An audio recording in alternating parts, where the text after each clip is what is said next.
Osama Abu Safar left his home in Wadi al-Salka in central Gaza in his wheelchair with his 2 sons. Forced to flee in the middle of a bombing campaign on roads turned to rubble was next to impossible. Osama is now in a UN shelter.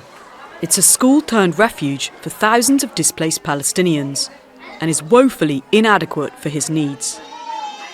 There are stairs, no ramps, and squat toilets which people in wheelchairs can't use. The situation in Gaza is extremely difficult for those with disabilities. There is no medicine for illnesses. The other major challenge is getting food. You can't stand in a line for long hours if you have a disability. You also can't shower. My son, Hassan, doesn't shower. Basma has a speech and mobility impairment, and so her mother decided to risk the Israeli airstrikes and stay home. We have struggled with her mobility, and so we have stayed in our house and are hoping nothing happens. We are struggling to find her adult nappies since she can't go to the toilet on her own. Due to the crossing closures, we cannot find them anymore, and if we do, they are extremely expensive.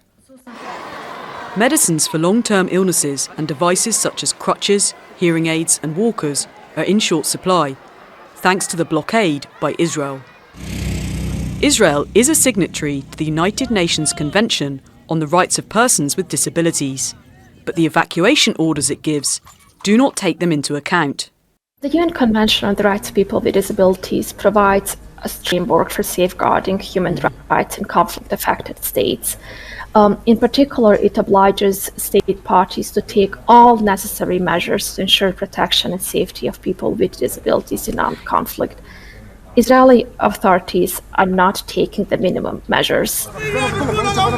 Israel's war is a threat to all Palestinians in Gaza, but the close to 50,000 people with disabilities are among the most vulnerable. Imogen, Kimber, Al Jazeera. Make sure to subscribe to our channel to get the latest news from Al Jazeera.